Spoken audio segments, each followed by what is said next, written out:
রাধে রাধে বন্ধুরা, আজ কার্তিক মাসের সর্বশ্রেষ্ঠ দেব উত্থান একাদশী। দীর্ঘ চতুর্মাস পর ভগবান শ্রীহরি বিষ্ণু আজ দৈব নিদ্রা থেকে ক্ষীর সাগর থেকে জাগরিত হতে চলেছেন, আর সেই কারণেই এই একাদশীর নাম দেব উত্থান একাদশী। শাস্ত্র মতে আষাঢ় মাসের শুক্ল পক্ষের দেবসায়নী একাদশীর দিন থেকে ভগবান শ্রীহরি বিষ্ণু নিদ্রায় বিভূত হন, অর্থাৎ ক্ষীর সাগরে যোগনিদ্রায় যান, এবং দীর্ঘ 4 মাস পর এই কার্তিক শুক্লার দিনে তিনি জাগরিত হন। তাই বন্ধুরা, এই উত্থান একাদশী অত্যন্ত গুরুত্বপূর্ণ একটি একাদশী। বন্ধুরা, আপনারা যদি ভক্তি ও নিষ্ঠা সহকারে এই একাদশী ব্রত পালন করতে পারেন তাহলে তো খুবই ভালো। তবে বন্ধুরা, কোনো কারণে আপনারা যদি এই একাদশী ব্রত পালন করতে না পারেন তাহলে অন্তত পক্ষে আজকের দিনে এই উত্থান একাদশী ব্রত মাহাত্ম্য কথা একবার হলেও শ্রবণ করুন এবং ভগবান শ্রীহরি বিষ্ণু ও মাতা লক্ষ্মীর শ্রীচরণে একটি প্রদীপ প্রজ্বলন করুন। তাহলেও এই ব্রতের পূর্ণ ফল অনেকাংশে লাভ করা সম্ভব হবে। তাই আমার যে সকল বন্ধুরা আজ উত্থান একাদশী ব্রত পালন করবেন, আর যে সকল বন্ধুরা যে কোনো কারণেই হোক এই ব্রত পালন করতে পারবেন না, সকলেই একবার হলেও শ্রবণ করুন আজ এই দেব উত্থান একাদশী ব্রত কথা। আজ আপনি এই ব্রত কথা শ্রবণ করবেন ভগবান শ্রীহরি বিষ্ণুর কৃপায়, ততবার আপনি মনে এক অপার শান্তি অনুভব করবেন। তাই বন্ধুরা, ভিডিওটি সম্পূর্ণ দেখার অনুরোধ রইল। সম্পূর্ণ ভিডিওটি দেখার পর কেমন লাগলো অবশ্যই কমেন্ট করে জানাবেন এবং কমেন্টে জয় শ্রীকৃষ্ণর জয় বা রাধে রাধে লিখতে একদম ভুলবেন না।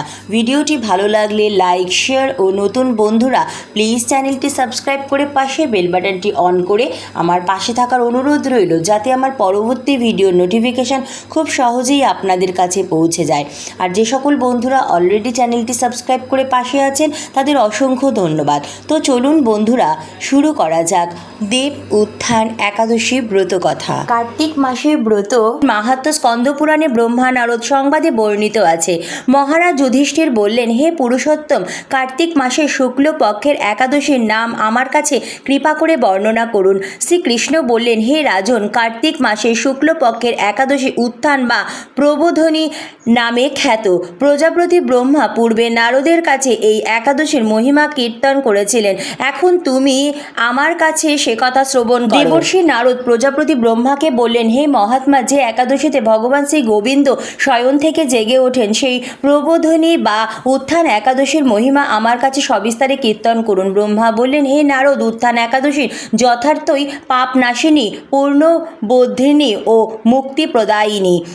এই একাদশী ব্রত নিষ্ঠার সাথে পালন করলে 1000 অশ্বমেধ যজ্ঞ ও শত শত রাজস্ব যজ্ঞের ফল অনায়াসেই লাভ হয়। জগতের দুর্লভ বস্তুর প্রাপ্তির কথা আর কি বলবো। এই একাদশী ভক্তিপরায়ণ ব্যক্তিকে ঐশ্বর্য, প্রজ্ঞা, রাজ্য ও সুখ প্রদান করে।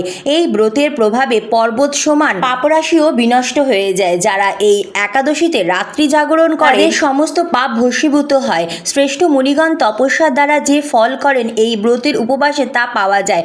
যথাযথভাবে এই ব্রত পালন করলে আশাতীত ফল লাভ হয়, কিন্তু অবিধিতে উপবাস করলে স্বল্পমাত্র ফল প্রাপ্তি হয়। যারা এই একাদশীর দিন ধ্যান করেন তাদের পূর্বপুরুষেরা স্বর্গে আনন্দে বাস করেন।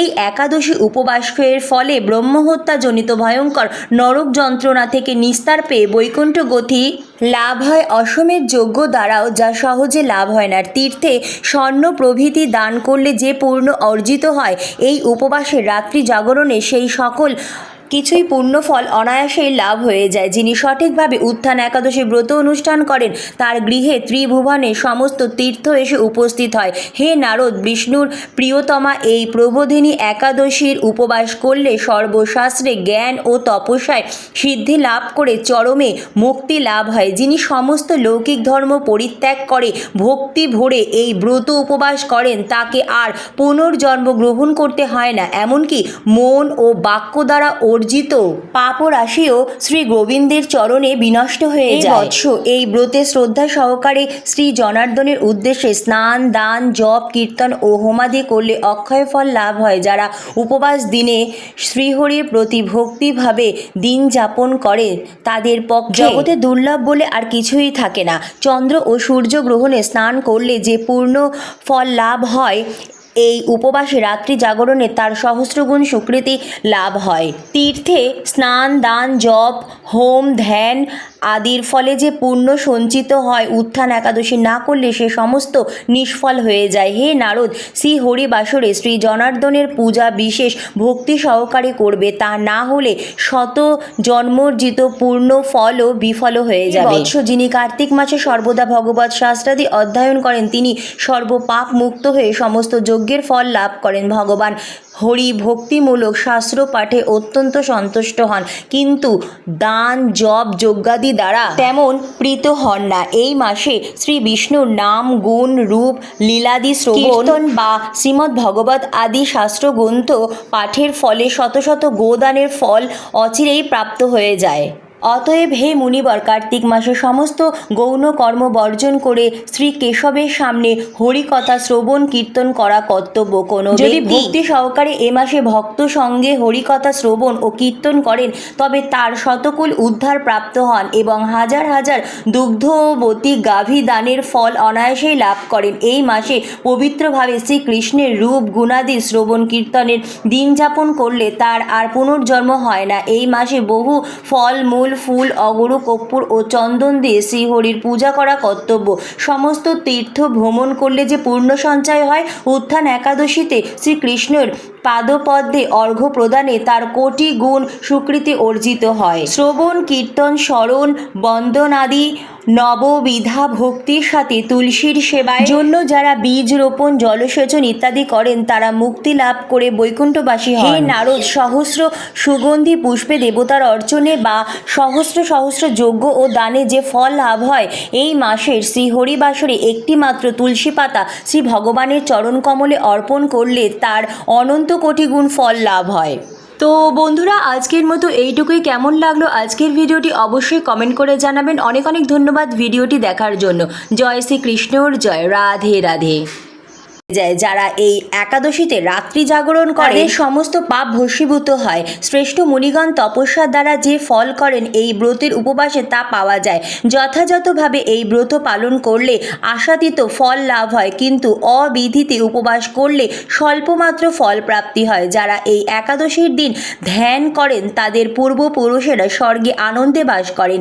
এই একাদশী উপবাসের ফলে ব্রহ্মহত্যাজনিত ভয়ঙ্কর নরক যন্ত্রণা থেকে নিস্তার পেয়ে বৈকুণ্ঠ গতি লাভ হয়। অশ্বমেধ যজ্ঞ দ্বারাও যা সহজে লাভ হয় না। তীর্থে স্বর্ণ প্রভৃতি দান করলে যে পূর্ণ অর্জিত হয়, এই উপবাসের রাত্রি জাগরণে সেই সকল কিছুই পূর্ণ ফল অনায়াসেই লাভ হয়ে যায়। যিনি সঠিকভাবে উত্থান একাদশী ব্রত অনুষ্ঠান করেন তার গৃহে ত্রিভুবনে সমস্ত তীর্থ এসে উপস্থিত হয়। হে নারদ, বিষ্ণুর প্রিয়তমা এই প্রবোধিনী একাদশীর উপবাস করলে সর্বশাস্ত্রে জ্ঞান ও তপস্যায় সিদ্ধি লাভ করে চরমে মুক্তি লাভ হয়। যিনি সমস্ত লৌকিক ধর্ম পরিত্যাগ করে ভক্তি ভরে এই ব্রত উপবাস করেন তাকে আর পুনর্জন্ম গ্রহণ করতে হয় না। এমনকি মন ও বাক্য দ্বারা অর্জিত পাপ ও রাশিও শ্রী গোবিন্দের চরণে বিনষ্ট হয়ে যায়। বৎস এই ব্রতে শ্রদ্ধা সহকারে শ্রী জনার্দনের উদ্দেশ্যে স্নান, দান, জপ, কীর্তন ও হোমাদি করলে অক্ষয় ফল লাভ হয়। যারা